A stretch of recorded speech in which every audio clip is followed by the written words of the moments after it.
Hey, what's up guys? This is Anthony from Anthony's Customs, and for this review we are looking at the Marvel Legends movie Black Panther. This is from the Civil War wave of the Captain America Marvel Legends, if you want to get technical about it. And this is obviously movie version. Don't get them confused. Shouldn't do that anyway because it doesn't really look like the regular version. This one's much cooler. Very cool looking figure. Does have some weird anatomy issues, but all in all, it's a brand new sculpt and it looks fantastic. I think most of that credit should go toward the MCU because it's a really cool look for Panther. I mean, it's very comic-esque, but it's very realized. And we saw from the trailer that he's going to look awesome in the movie, and the figure did a good job of capturing that. So let's get him off the stand and take a closer look. Alright, so this guy stands roughly 6.5 inches, almost exactly. That makes him just about 16.5 centimeters. He doesn't really come with any accessories except for an alternate head, which I think they did a pretty good job with. It's a fair likeness to the actor. I don't know the actor's name offhand, but I think it's not bad. It's good enough. If you know who it's supposed to be, then it looks like him, and if you don't, then it probably doesn't. But again, it's close enough, and since you're buying the figure, you probably know what he's supposed to look like. So that's okay. And the heads do interchange pretty well. And you'll see in the photos at the end how they look. Now, this guy. I think the best part about this new look for Panther is the head. It is fantastic. I love the way that's designed. Again, that's credit to the movie, not really to the figure, but the figure did a good job of it, so I'm happy with that. Very nicely painted.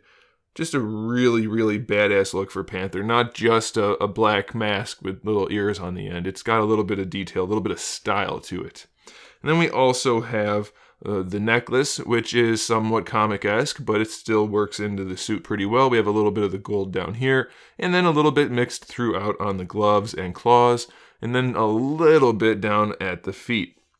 Otherwise, he's all black. Solid black. Which, you know, it would have been nice if they did some shading and stuff, but it still works. It still has a whole lot of sculpt going on, so it casts its own shadows and it looks pretty good. So I'm happy about that. Now, as far as the articulation goes, the head is on a hinge and then a ball peg on top of that. So you can move the head around pretty well.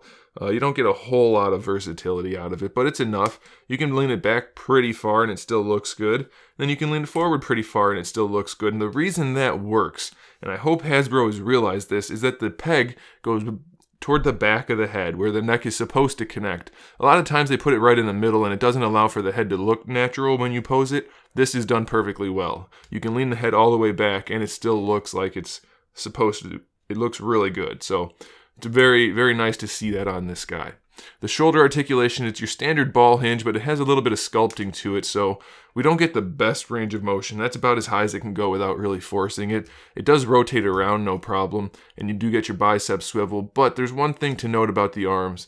The way they sculpted that, it has a whole lot less meat at the bottom part of the shoulder. So on the outside, the shoulder and bicep area looks really good. But it does make the arms kind of come out to this weird like bodybuilder angle, and it looks kind of odd. So if you want to pose him with his arms down, it's going to be a little bit of an issue, but otherwise it looks pretty good. I did notice his biceps really loose on this particular one. That may not be an issue, it's just something to note. He does have double jointed elbows, but the range is just about 90 degrees. That's a little unfortunate. Maybe if we bring out that... Yeah, you can get it a little bit past it if you pull out the top joint first, but it doesn't have the best range, but it's definitely good enough. No problem there. The wrist has a swivel and a hinge. The hands feel like they're a little bit soft plastic, but they aren't like warped or anything, so that's alright. And you do see some nice detail with the rings on there. One issue with the hands I have is that the claws, while his hands are out, instead of having the hand out like this, it's kind of curled in like that, so it's going to be a little bit hard to pose him effectively. I mean, he's not going to, it just kind of looks weird. It's not a huge deal, but it's something to note. The claws are not pointed in a way that would be useful. It looks like he's holding something almost, so it's okay. It's not a huge deal, but it's worth noting. The ab crunch leans all the way forward. Now, this is kind of like the Captain America movie figures. I mean, I know it is one, but the older ones, where the ab crunch is effective but ugly as hell. And this one does not look good on the back. On the front, obviously, it's okay because there's nothing to look at. But when you lean them back, we have that same issue. Instead of rounding out where the joint is, it's all lumpy. So it is a bit of an issue, but it does have really good range. So that's up to you to decide if you like that or not. We have a waist swivel. The hips don't go very far forward at all. I do wish he had better range of motion because he's supposed to be fairly dynamically posed. Or at least he should be. Yeah, pretty limited to the sides also. We do get our thigh swivel in there, so that's okay. The knee joints work just fine, so that's a good thing.